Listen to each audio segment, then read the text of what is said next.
everyone. Welcome to day 2 of the Data-Driven Decision Processes Bootcamp. I'm Alankrit. I'm one of the research fellows for this program.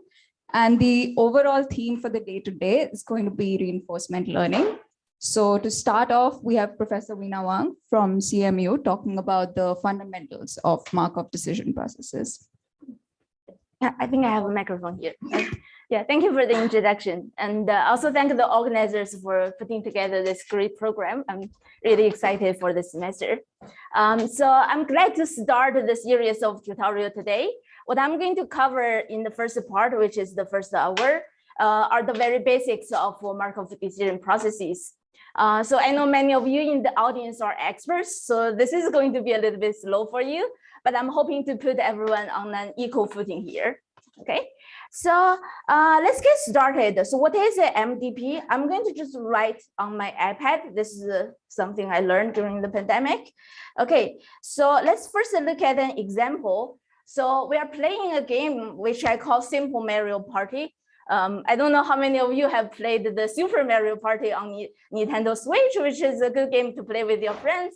So you're on islands, you toss a die to decide how many steps you can move forward. And then you are going to encounter treasures and monsters. We don't have any of those fun stuff here. This is very basic. So we are just given this simple map, and you are starting from the source, and you're going to the destination. Okay, so you can choose which edges to go through on this graph. And different edges are associated with the different amounts of reward, as you can see here. So you want to you want to pick the path so you can collect the most reward here. Okay. So as you can see, like it is pretty easy to see that here. This is perhaps the optimal path here. Okay. So you can collect the most reward. But of course, this is the game, so you cannot always get what you want. So the rule of the game is at each location. So for example, suppose you are here, then if you choose to go up, then like you are going through this upper link with probability 0.6, but still with probability 0.4, you may go down. Okay, and similarly, if you choose to go down, it says I want to go down, but only with probability 0.6, you're going to go down. And with the rest of the probability, you are going to go through the upper link. Okay, so there's a randomness here. Okay, so then what should we do here? You may want to say, okay, we may still want to try to follow this path over here, right? So suppose we are at the beginning, we try to go up, but because of the randomness, we may end up like being here. And if we are here, then what to do? Okay, so we actually need to know which actions to choose for every location here. So we need a contingency plan for us to decide where to go. Okay, so then like with this randomness in mind, let's look at this problem again. It may seem pretty complicated because you don't always end up going the place you wanted. But it becomes very easy if you actually look at this problem backwards. If you start from the end, okay? So here, if we start from the end, let's say the location here, here we don't have any choice. So if you are here, the reward you are going to get in the future is definitely 2, right? Because like there's only one link to go to the destination. And then similarly here is 6, okay? So now like let's move to here. Okay. So here, then we know that like if we end up going through this link, then we have an instantaneous reward that's equal to 1 here. And once we are at this state, we have a future reward that's 2. So the total reward is going to be 3 if we end up going through here. Okay, and the total reward is going to be 8 if we end up going here. So then like it seems like so then. If we prefer to go down, that would be the better choice, right? So we can actually calculate the future reward once we are here, okay? So if we try to go up, then with the probability 0.6, we're going to go through the upper link. We get a total reward of 3. If we try to go down, this is what we are going to get. And if I remember correctly, this is going to be 5. And then if we go down, similarly with probability 0.4, we're going to go up and with the probability this, we're going to go down, and this ends up to be a better option. Okay, so here we should go down, and then like this number 6 here is the best reward, expected reward you can get if you are in this location. So I'm going to write it here. I'm going to call this the value of this location.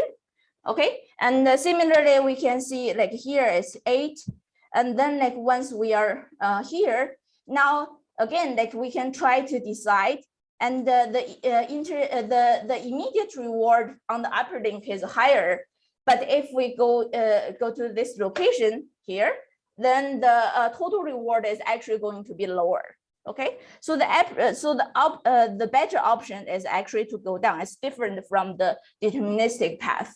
Okay, so the better option here is to go down, and I think I forgot what it is. I think it's 8.6 if we calculate the expected reward, and this is 8.2 if I remember correctly. You can check the numbers, and then you can also like move on to the first state and the source, and then like going up is the better option here, and then like you can also work out the total reward. Okay. So in this example, we can see like the important concepts in the Markov decision process. So basically what we have is we have state, which is the location on this graph in this example. And we have action, which is up and down, right? And then like once we know our current state and we take an action that decides the distribution on the next state. So we have those transition probabilities. Okay, and also we have a reward function. The reward is the distribution of the instantaneous reward depends on the state and the action you take. And what we want to do is to have a policy which decides which action to take at each state, and we want to find the policy that maximizes the total reward. Okay. And in this particular example, we have a so-called finite time horizon because the things just end like after a finite number of time steps. So next, I'm going to give you the general notation for a Markov decision process. And I'm also going to just extend the timeline to infinity. So we are going to deal with the infinite time horizon problem here. Okay. So in this particular example, it doesn't have a loop, but in general, of course, you can have loops. You can have so you could have loops in the graph. Okay. Okay. So for a general MDP, it's specified by several things. Like we said, we have the state space. We use S sub t to denote the state at time t. This is a discrete time process. And we have action space, we have action at time t. And just for simplicity, for the purpose of this tutorial, we are going to assume that the state space and the action space are finite. So they have their cardinalities are finite. And this is the most common assumption, but there are work that can extend those assumptions to like infinite state space and infinite action space. We're not going to go down there. The proofs there may be different from what we are seeing here. Okay. And then, as we said, once we have a state and the action that decides the probability of transitioning to the next state. So we have those transition probabilities. And also we have our reward function as a function of S and A. And when it is random, we just write this like to mean its expectation. Okay, so we are, because usually we think about the expected reward. Okay, so is the notation clear? Okay, so so now let's talk about the policy. So in general, the policy decides what action we take at each time step. It could depend on the history, like all the actions, rewards, and states in the past. But here we are going to just focus on what's called the stationary policies. So then a policy is denoted as pi. So then like our action A at time t is only going to be determined by the state at time t. So we are only making decision only based on the current state. Okay, and in general, this action could be randomized. So this is a sub t just follows this distribution determined by the current state. Okay. Okay. So there's a reason that we consider stationary policies, like the optimal policy can be shown to be a stationary policy. We're not going to go there. So let's just think about stationary policies here. Okay. So then our goal is to find a policy to maximize this objective function over here. So is there a question over there? No. Okay. So the objective here, first, as we said, we are dealing with the infinite time horizon. So we are summing up the rewards from time 0 to time infinity. But we are discounting the rewards in the future by this factor of gamma raised to the power of t. So the gamma here is a number between 0 and 1, and is the discount factor. So there are different explanations for this. So we can say, okay, the reward in the future is not as important as the reward now. So we're discounting the reward in the future. Or like we can think of this gamma here as the probability for the problem to continue after each time step. So then like the gamma raised to t is the probability of still having the problem at time step t. Okay. Okay. So and this this is our objective function. This is the total discount reward, this we want to maximize this with an initial state s here. Okay. So we want to do this actually for all the states. Okay. Then this objective function is a function of the initial state. So this is v pi of s. We call this the value function. Value function of policy pi. Okay. Okay. So now we have defined our goal. How can we find the optimal policy? So a starting point is to review this example we had at the beginning. So there we looked at the problem backwards, right? We start from the last time step and go backwards. Of course, with the infinite time horizon, we don't have the last time step per se, but the following idea still works. So here we actually mark the number on each state. That's the optimal reward in the future if you are in that state, okay? And when we make the decision, we kind of sum up the instantaneous reward and the optimal future reward, and then like make our decisions based on that. Okay, so that idea still applies to the infinite time horizon problem. So basically what we want to do is, if our current state is S, okay, and if we know the optimal future reward,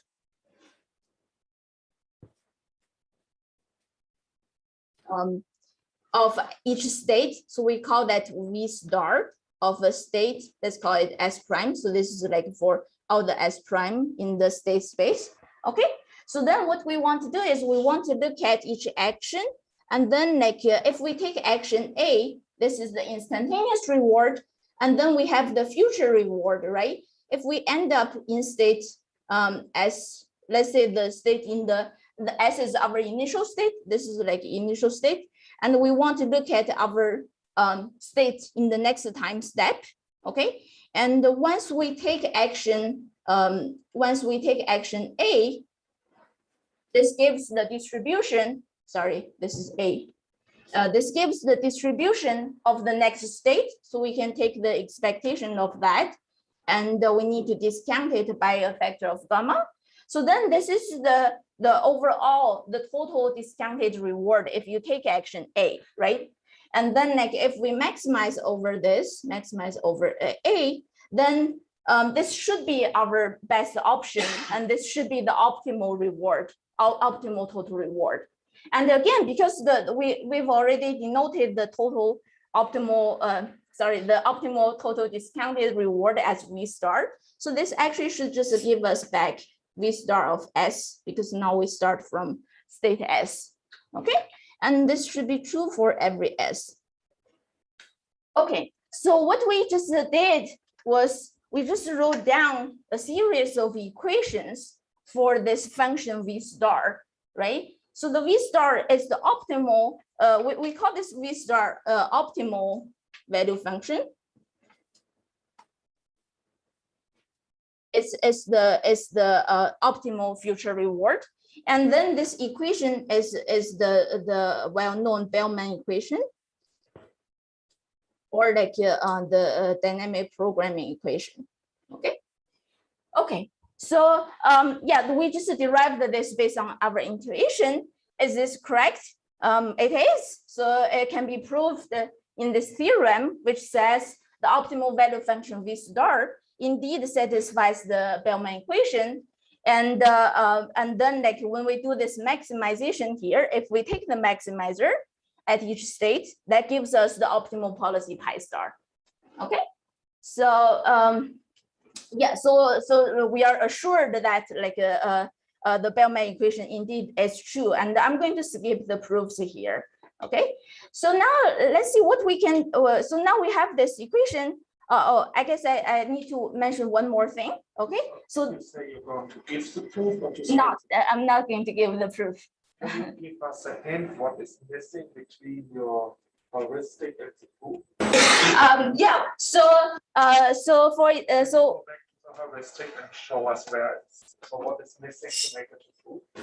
Right. So yeah. So basically, so this is a heuristic here. So in the proof, what we can show is we can derive this, like we can say that. So first we can show that this V star here is upper bounded by the right hand side, because like so that is related to what I'm going to tell you next. So we can actually write down a similar equation for any policy, and then like you can optimize the policy so you get one direction of the inequality here. And another direction can be get by saying, okay, so if I have some if I have some policy here, I can improve. I can basically do better if I do a maximization at the current step. So with those two things combined, we have an equality here. Yeah. These are unique. Is it obvious? Yeah, that's. I'm going to answer that in a minute. Okay. Okay. Other questions? Okay, so yeah, the next thing that it's used in the proof, and also it's just important to know. We not only have this equation for the optimal policy. If we have a fixed policy pi, we also have an equation here. So basically, what this says is, if you have a policy pi, the value function for pi, like we denoted it by V super pi here, and this is the value, the total discounted reward you get if you start from state S and follow the policy pi. Okay, and then like it's equivalent to say, okay, so the current the instantaneous reward is given by just this, right? Like we have state S, we have action given by the policy. And then like plus the future reward is going to be discounted by the factor of gamma, and it's going to be V pi of S1. And then now this expectation here, we draw our action from the policy when we start from S, and our next state follows the transition distribution here. If we do state S and we start from A. Okay, so this is the equation for fixed policy pi. Okay, and yeah, as we said, like if you do the optimization over the action here, like if we do the optimization, it's going to be larger than what we have here, and that gives us like one side of the inequality for the Bellman equation for the optimal policy. Okay. Is it clear that any point I mean, it's sort of intuitively clear, but is it clear that I shouldn't think ahead that form of policy and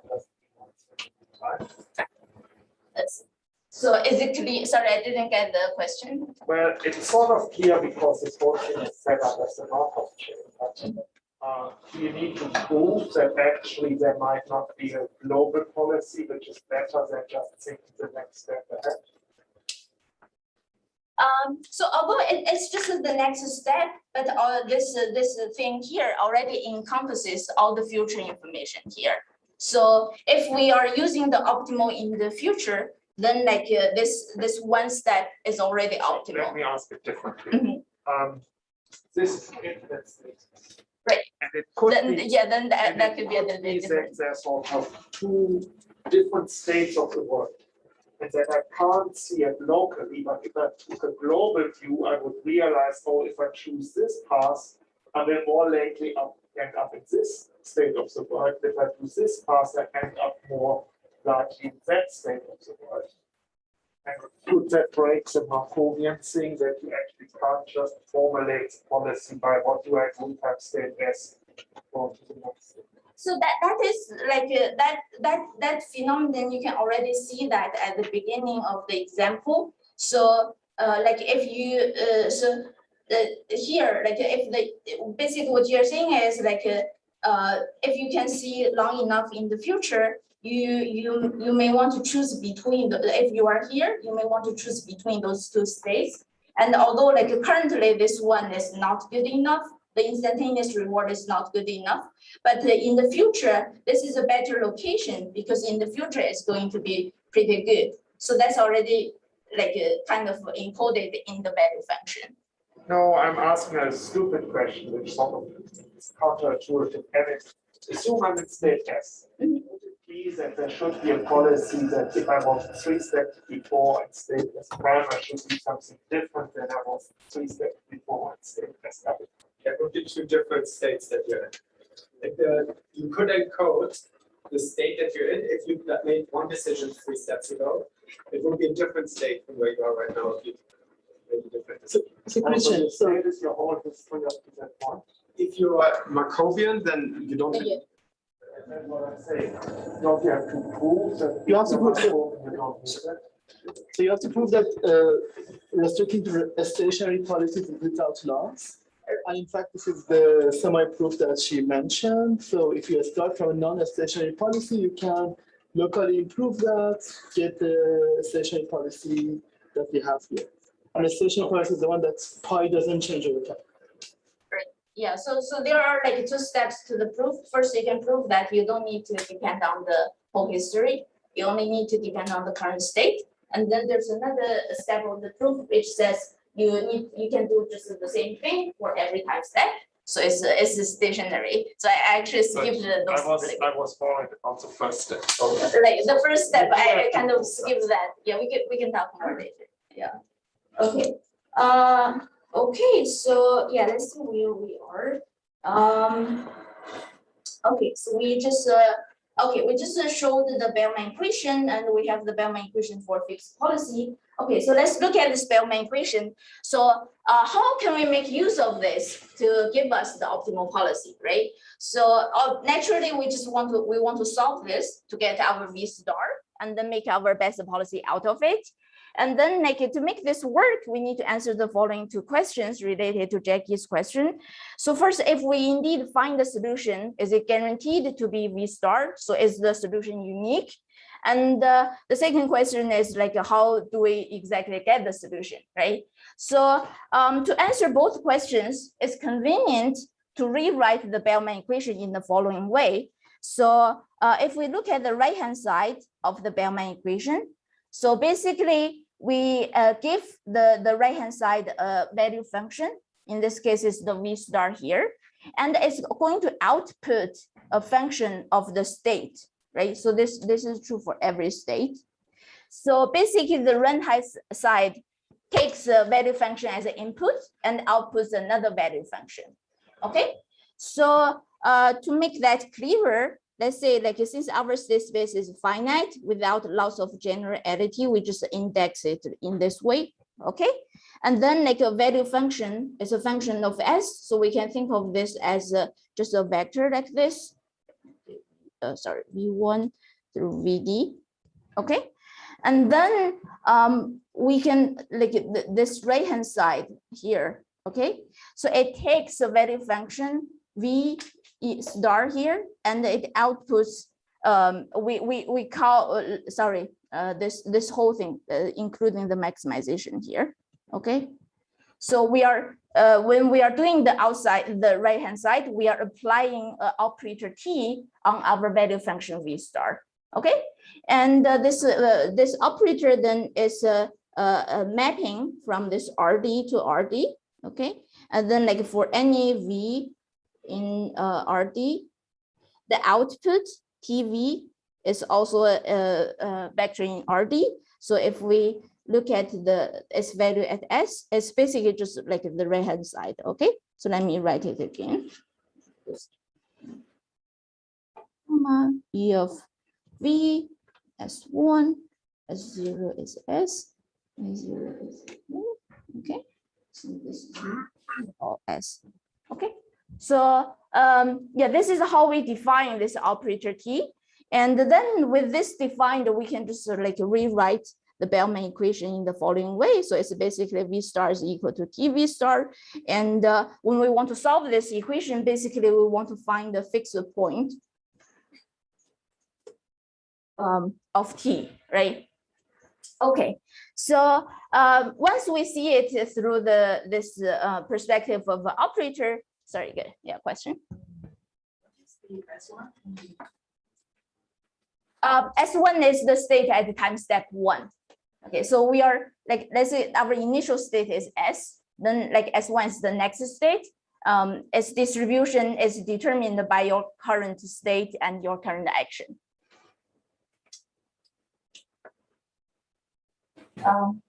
Okay, so yeah, so once we view this from the, so this T is called the Bellman operator. Then once we write it in this way, we can use the contraction mapping theorem to answer those two questions at the same time. Okay, so first let me just give you the definition of a contraction mapping. So a contraction mapping is a mapping on a metric space. Let's say we have a complete metric space here. The space is X and the D is the distance, is the metric on the space. And then like we say a mapping T is a contraction mapping if there's a constant that's smaller than 1, such that when you apply the mapping on 2 points, you contract their distance by a factor of alpha. Okay, so yeah, so basically the distance between 2 points becomes smaller once you apply the mapping. Okay, and again, we like if we have an equation like this, basically X star is called the fixed point because after you apply it, it's still there. Okay, so now we have once we have a contraction mapping, we have this theorem that answers like kind of the two questions we wanted to ask. So if you have a contraction mapping on a complete metric space, then the fixed point is unique. Okay, and so we have a unique fixed point, and moreover, we can actually find the fixed point using the iterative algorithm here. So you can start from any point and you just keep applying the operator, and it's going to converge to the fixed point. Okay, and it converges exponentially fast. Basically, after every step, you are alpha closer to the fixed point. Okay, so then you can show that the distance just decreases like exponentially fast in this way. And a slightly more useful bound is this one. So you can measure the distance between xk and x star using the distance between x1 and x naught. Okay, so it's slightly more useful because like here you don't know where x star is, so you don't know like what's the distance between x0 and x star. Okay, okay, so yeah, so then like if our Bellman operator is a contraction mapping, of course, like everything is good, right? We can just use this algorithm to find the optimal value function. And is it? Well, lo and behold, it is. So we can actually formulae show that the Bellman operator is a contraction mapping, and the discount factor is the contraction coefficient here. Okay, so and the distance here is we need to, this theorem holds for the infinite norm. So the distance is induced by the infinite norm. So the infinite norm is basically the maximum absolute value of all the coordinates. Okay. Okay. So this proof is actually very easy to do. So let's do this really quickly. It's just a couple of lines. Okay. So suppose we start from any state in the state space. Okay. And then let me write out what's the if we are given any two arbitrary value functions v1 and v2, let me look at the distance once we apply the Bellman operator. Okay. And then by definition, this is going to be max over all the action or SA plus gamma E of v1 is 1 is 0.8. Okay, this whole thing. Okay, and then minus basically the same thing, but with v2 plugged in. So I'm going to just copy it, give it here. Okay, it's 2v2. Okay, so this is just the definition. And then for the first maximization here, let's say it's achieved at A star, okay? Because our action space is finite, so it's quite easy to do this proof here. Otherwise, you need to do a little bit more work. Okay, so if this is achieved at A star, then this whole thing, if we plug in the A star, is the maximized value. And if we plug in A star here, it's not going to be as good as the maximum value, right? So then like then this maximum value is larger than the thing with A star plugged in. So the whole thing is upper bounded by R is A star. So this is the first line with A star plugged in. This one. A star. And then the next line is upper bounded by the thing with A star plugged in.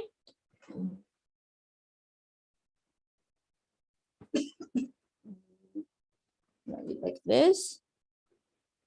Okay. And then the first, the instantaneous reward cancels. And then like we are left with the rest. And as you can see here, we are doing the difference between two functions, v1 and the v2, okay? And then we take the expectation, right? But because of our definition of the infinite norm here is the maximum value. So for any state S1, the difference here between v1 and v2 is going to be upper bounded by the infinite norm of their difference, okay? So then the whole thing is going to be upper bounded by the gamma times just a v1 minus v2 infinite norm. The expectation like is just average, like for any next possible state is upper bounded. The difference is upper bounded by the infinite norm. Okay, so the whole thing is upper bounded by this. Okay. And also you can do the other direction showing that if you do TV2 minus TV1 is upper bounded by this. So then like basically we have to prove this contraction here. Okay. Okay, so this is a kind of the most important property of the Bellman operator. So now like it's a contraction mapping, we can apply this algorithm given by the contraction mapping theorem. So this is the so-called value iteration. So basically you start from any value function and then you keep applying the Bellman operator and it's going to until it converges. Of course, in practice, we need to stop the algorithm at some point. So if we stop it at time k, then Vk is what we get. And by the contraction mapping theorem, we know that Vk is going to converge to V star, and we can even bound their difference. And then like once this is our output, we can get the policy by just applying like by taking the maximizer on the right-hand side of the Bellman operator, the Bellman equation, okay? So then like the natural question is how good is this pi k? This is, I'm not going to show it here, but basically we should bound the V pi k and the difference between those two. And it's going to be upper bounded by this plus VK minus V star. And this part is upper bounded by the contraction mapping theorem. This part can also be bounded because our pi k is kind of derived from VK. Okay, and the whole thing, like you can show that is going to be bounded by something like this. Okay. Okay, so it does converge, and we know we can bound the difference here. Okay. Okay, so this algorithm, it kind of centers around value function. We first get the optimal value function, and then we make the policy out of the function. Okay, so next I'm going to talk about another algorithm that's more centered around the policies themselves. So this is the so-called policy iteration algorithm. So in this algorithm, we want to focus on the policy. So we start from a policy and we evaluate the current policy, and then like next we improve the policy based on our evaluation, right? So it generally has those two steps, and many reinforcement learning approaches kind of follows this like kind of two-step approach. So in our case here, this is a very basic version. So the value evaluation here basically is just like we want to calculate the value function of a policy pi. Okay, and then like when we do the policy improvement, we want to make use of the Bellman equation. Okay, so to make this more concrete, let's first define another operator. Okay, which I promise is really useful when we look at the proof. Okay, so for any fixed policy pi, we know that this is our equation for the policy pi. This is what we have seen before, and we are going to, just like how we defined the Bellman operator. So here we are also going to define an operator associated with this policy pi. Okay, so we are going to call the right hand side t pi applied to the value function v pi. Okay, so then the function, this equation can be written as v pi is equal to t pi v pi. Okay, so another is also like the fixed point of t pi, and we can show that t pi is also a contraction mapping. Okay, and it also has like a gamma as the contraction coefficient, which is our discount factor. Okay, so then this means that if you just start from any value function, if you keep applying this operator t pi here, you are going to get the value function of the policy pi. Okay, so this is how we do our policy evaluation. We basically just still make use of the contraction mapping theorem, and we will converge to the value function of pi. Okay, and another important property is that like both the t pi and the Bellman operator t, they are monotonic. Okay, so basically if we have two value functions, v1, which is smaller than v2 at every state, then when we apply this operator, it's going to keep this relationship. Okay. Okay, so this is pretty easy to show. So let's just keep that in mind. They are monotonic. Okay, so now we have figured out how to do the policy evaluation. Let's do the policy improvement. Okay, so the policy improvement, like we said, we are going to make use of just the right-hand side of the Bellman equation. So if our current policy is pi k, so what we are going to do is let's look at this instantaneous reward. And we think about the pi k here. We think about the value function of pi k as our future reward. And then if we imagine that in the future we have that reward, now if we maximize over the action A, this is going to give us our next policy. Okay, so if we do this, this is our pi k plus 1, at state S. Okay, so we basically just plug in this, and then like the maximizer gives us the next policy.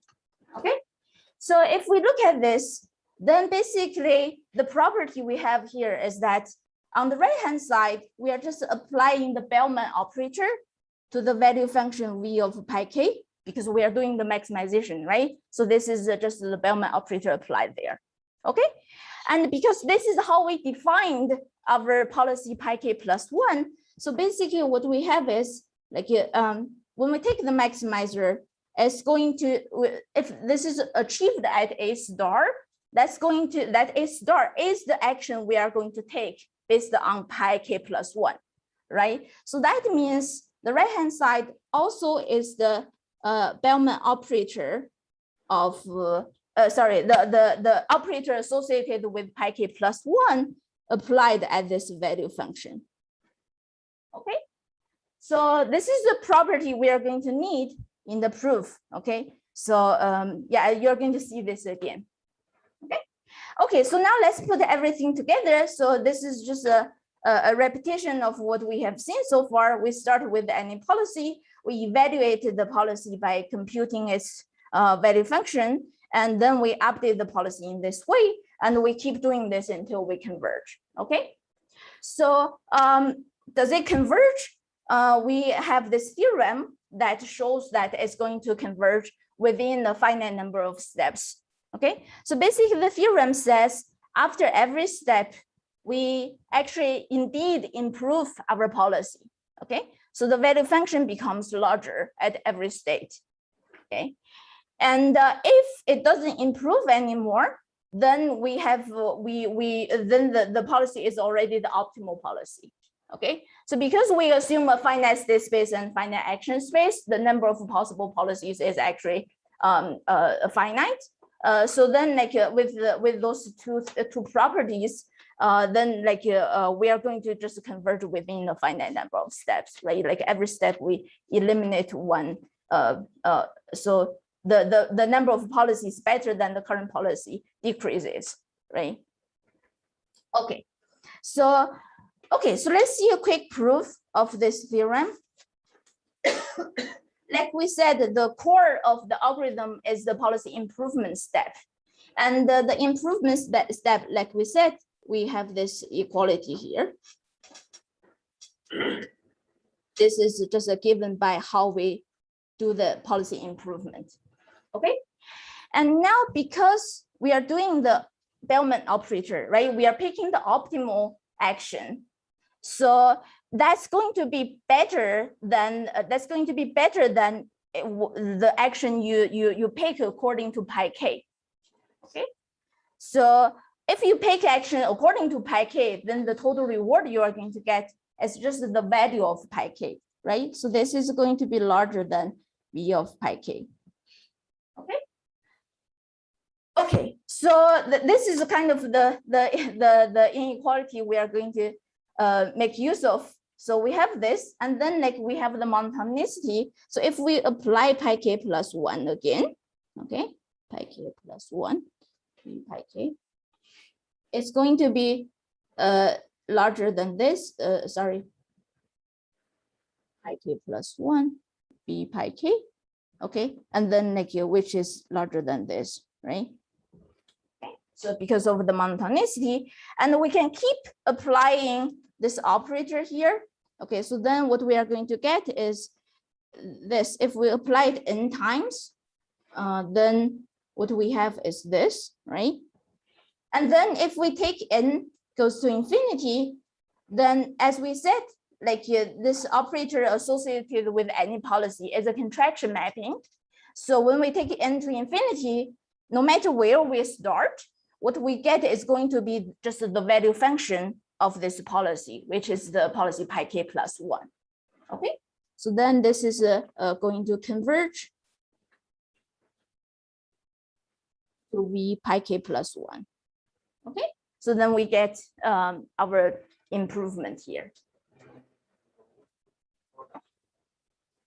Sorry, what's that? If it were equality, then it would be if it's equality, then we are good actually. So that's the second statement in the theorem, if it's equality, then we actually get our optimal policy. So to see that, okay, let's still do this. We have this, let's start from here. Okay, I'm going to copy it here. So we know this is true, okay? Now, if we have an equality here, then that means if we do the t pi k plus 1, v pi k plus 1 is going to be equal to v pi k plus 1, right? Because of the equality. And then like this is exactly equal to vk plus 1, right? So then basically what we know is vk plus 1 is this. Okay, so vk plus 1 actually satisfies the Bellman equation. So it is the optimal value function. Okay, so yeah, so this is the policy iteration algorithm, and we just showed it actually works. Yeah. Why is this enough to conclude that the algorithm stop in a finite number of steps? Oh yeah, so with this, like we need so that holds for a finite state space and finite action space. It's possible that we can at each step. But like every time so if we have a finite state space and finite action space, so the total number of possible policies is just a finite. Okay, so you have a finite number of policies, and you are doing better and better until like you find the optimal one. So every time you either go to a different policy or you stay the same. If you stay the same, you're already the optimal one. If you go to a better policy, you are eliminating one of the better policy. You are reducing the number of policies that are better than you. But then in the worst case, it takes number of steps and number of policies. Yeah, like it just says it's finite. Yeah. Can we put something better? I'm not sure. Yes. Okay, so there's one more thing I want to mention. So we can also, so that helps us transition to the next part of the tutorial. So I'm going to introduce the notion called the Q function. So the motivation is like this. So first, let's look at our Bellman equation. It's written in this way, right? So now if we are given the optimal value function V star, if we want to get the optimal policy, then we need to solve this maximization problem here. So the optimization problem here, if we want to solve it, it requires us to know the transition probabilities, right? So then like, we can actually write out the right-hand side. So solving this requires like knowing the transition probabilities, okay? And if we don't know that, like it's hard like to get the policy even if we have the optimal value function. So what can we do? Like this seems like a trick at the beginning. So if we indeed have direct access to this whole thing on the right-hand side, let's say we call this, this is a function of both the state and the action. So we call it a function Q, okay? If we directly know the Q function here, then of course our V star S will be just the maximum over A and the Q S A, right? So then like we can solve this optimization problem directly. Of course, like this Q function, then like in reinforcement learning setting where you don't actually know the model, there are different ways to learn the Q function. And once you learn the Q function, it's easy to get the policy. Okay. And so let's just see what the Q function, like does the Q function satisfy a similar equation like the Bellman equation, right?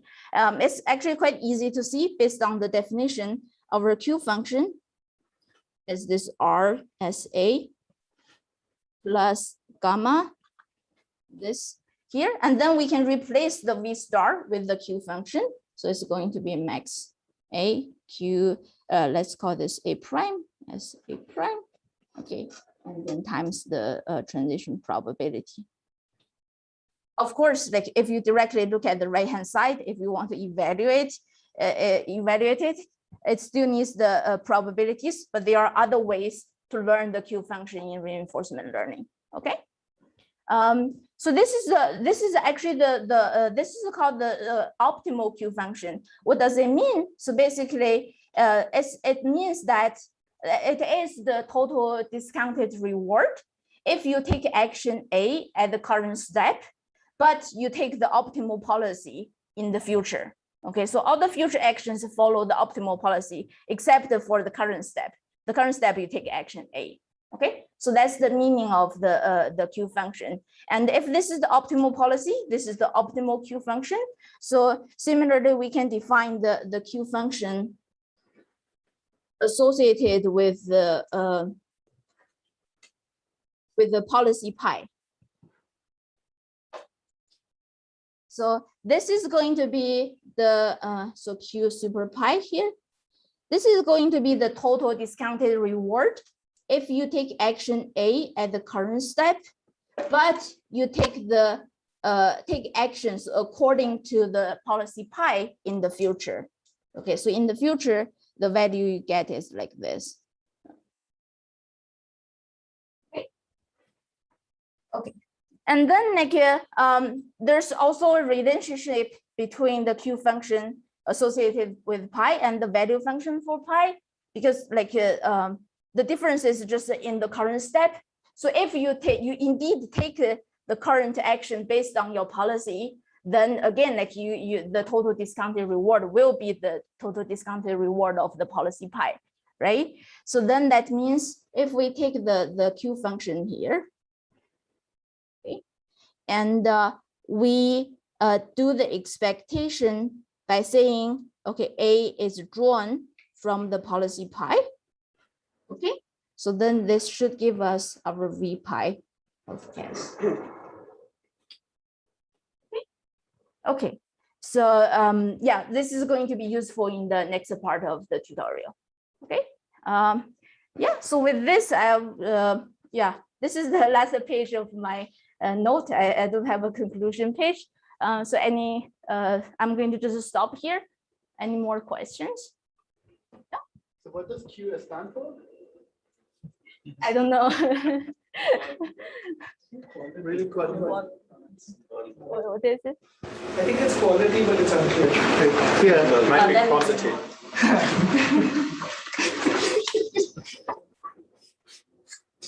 So if you didn't have the discount, like, can you consider like infinite average reward? Right, yeah, I forgot to mention. So there are other choices of the objective function. So you could do the average reward over an infinite time horizon. And With all the same results hold? not exactly. Some results will continue to hold, some will not. And the proofs are like usually going to get very technical. And you cannot do the direct value iteration. You need to do a relative value iteration to make it work. Make one comment. There's a bit of advertisement for Friday, I think, but since you asked about the infinite version, here's a amazing fact about this problem. So if you look at everything Weina did, but imagine you take gamma to 1. After some time, the policy is going to freeze. You will not change the policy after a certain value of gamma. And so in some sense, after a high enough discount factor, nothing changes. There's something called the Blackwell optimality. It's sort of, at least for me, one of the first great results in this area. Bit of an advertisement for Fridays. But you have the tools to actually prove that now, given what Weina said. For this lecture, if we now go to sleep, wake up after this lecture, go to Friday. No, Friday's lecture is going to be more about why Blackwell is amazing. And this is just sort of one tiny bit to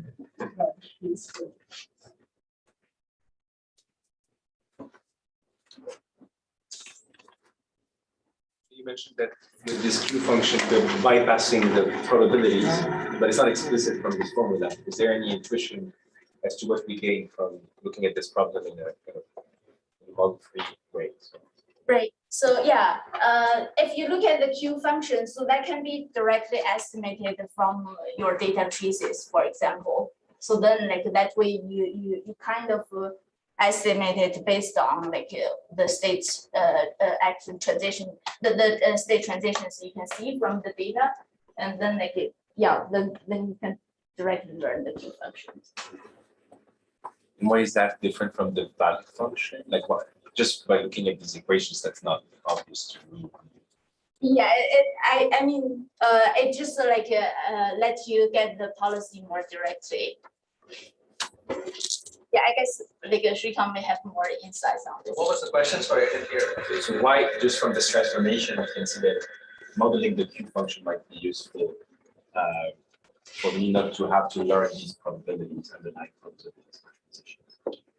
So the Q function also satisfies its own equation. That will be the main point pointed out. So half an hour. Yeah. So we can get unbiased estimators for the Q function by sample pass.